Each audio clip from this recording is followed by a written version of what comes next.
Olá! Vamos decifrar hoje os primeiros e, sem dúvida, os mais importantes passos de quem se torna réu em um processo civil aqui no Brasil. Desde o momento em que se recebe a citação até o último segundo do prazo para a defesa, cada movimento é decisivo. Cada etapa pode definir o futuro de toda a disputa judicial. Vamos mergulhar nisso. Pensa na seguinte situação. Uma ação judicial foi iniciada contra alguém. A partir desse instante, um relógio invisível começa a correr. Mas correr para onde? O que precisa ser feito primeiro? Qual é aquele erro fatal que pode colocar tudo a perder antes mesmo da discussão principal começar?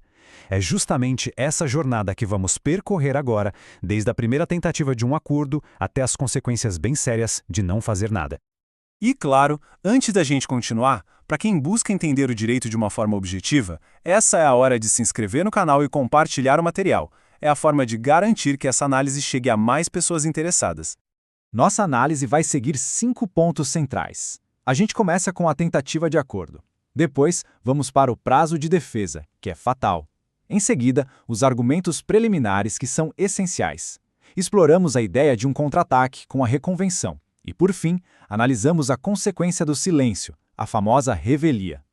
Pois bem, a primeira parada obrigatória no processo, segundo o artigo 334 do Código de Processo Civil, não é o confronto não, é a tentativa de solução amigável, a audiência de conciliação ou de mediação.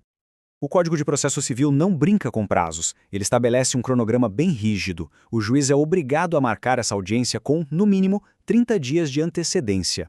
E, para garantir que o réu tenha tempo de se organizar, a lei vai além. A citação, que é o chamado oficial para o processo, tem que acontecer pelo menos 20 dias antes da data dessa audiência.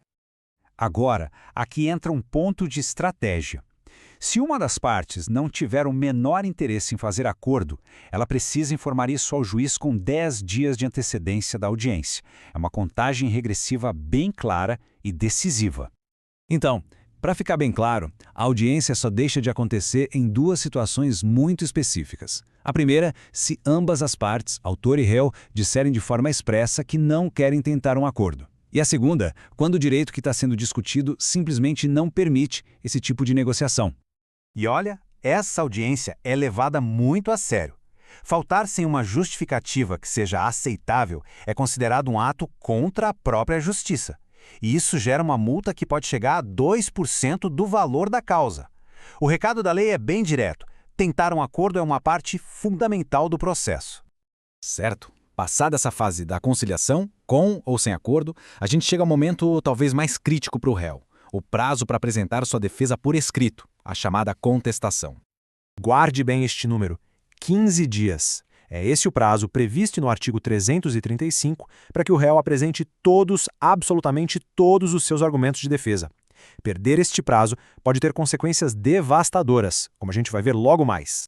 Agora, o ponto fundamental, a grande pegadinha, é saber quando esses 15 dias começam a ser contados. Não é sempre a partir da citação. Segundo o artigo 335, o prazo começa a contar 1. Da data da audiência de conciliação, se não sair um acordo. 2. Se o réu pediu o cancelamento da audiência, o prazo começa a contar do dia em que ele fez esse pedido. A terceira opção, que segue as regras gerais do artigo 231, só vale para os casos em que aquela audiência inicial não é obrigatória. Uma defesa bem feita não é só dizer "eu não concordo com isso". Antes mesmo de entrar no mérito, na discussão principal, o artigo 337 do Código determina que o réu tem que apontar eventuais falhas processuais. São as chamadas preliminares. E essa lista de possíveis falhas é extensa e muito estratégica. O réu deve verificar se a citação foi feita do jeito certo, se o juiz do caso é o competente para julgar, se o valor da causa está correto, ou, por exemplo, se já não existe outro processo idêntico tramitando. Qualquer uma dessas questões, se for aceita, pode acabar com o processo sem nem se discutir o direito do autor. 2 desses termos merecem um destaque. Litispendência acontece quando se entra com uma nova ação que é idêntica a uma outra que já está em andamento. Já a coisa julgada é ainda mais forte. Ela ocorre quando se tenta discutir de novo algo que a justiça já decidiu em definitivo, numa decisão da qual não cabe mais nenhum recurso. Agora, vamos a um dos instrumentos mais poderosos da defesa. E se o réu, além de se defender, também tiver algo a cobrar do autor? Ele não precisa começar um processo do zero. Ele pode usar o que a gente chama de reconvenção. A reconvenção, que está lá no artigo 343, é literalmente um contra-ataque. É uma ação do réu contra o autor apresentada dentro da mesma peça de defesa. A única exigência é que o pedido do réu tenha alguma ligação, alguma conexão com a ação original ou com os argumentos da defesa. E as regras são bem claras. O autor, que nesse momento vira réu do contra-ataque, vai ter 15 dias para se defender. Um ponto crucial: mesmo que o autor desista do processo que ele começou, a reconvenção continua, ela ganha vida própria. E, curiosamente, o réu pode até escolher não se defender da ação principal e só apresentar o seu contra-ataque. E agora a gente chega ao último tópico, e talvez o mais temido. O que acontece se o réu simplesmente ignorar o prazo de 15 dias e não apresentar sua contestação? A resposta do direito vem em uma palavra: revelia. O peso da revelia é enorme. A regra geral do artigo 344 é dura. Se o réu não se defende, os fatos que o autor contou no início do processo são considerados verdadeiros. Contudo, e aqui está o ponto de máxima atenção, o artigo 345 traz exceções importantíssimas. Essa presunção de verdade não vale, por exemplo, se tiver mais de um réu e um deles apresentar defesa, ou se o direito em discussão for indisponível, como o direito à vida, ou ainda se a história contada pelo autor for completamente sem pé nem cabeça. Então, resumindo a nossa análise, primeiro, prazos, principalmente o de 15 dias, são fatais. Exigem controle absoluto. Segundo, a audiência de conciliação não é só uma formalidade, é um ato estratégico inicial.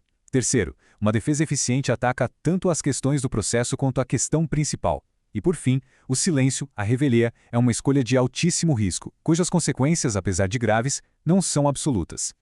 E isso tudo nos deixa com uma reflexão. Diante de regras tão precisas, prazos tão rígidos, mas com tantas possibilidades estratégicas e exceções, a construção de uma defesa eficaz no processo civil é mais uma ciência exata de seguir a lei ou é uma arte de saber interpretar e usar as regras a seu favor? Se esta análise detalhada foi útil, demonstre seu apoio com um like. Isso nos ajuda muito a continuar produzindo material de qualidade. Muito obrigado pela atenção e até a próxima.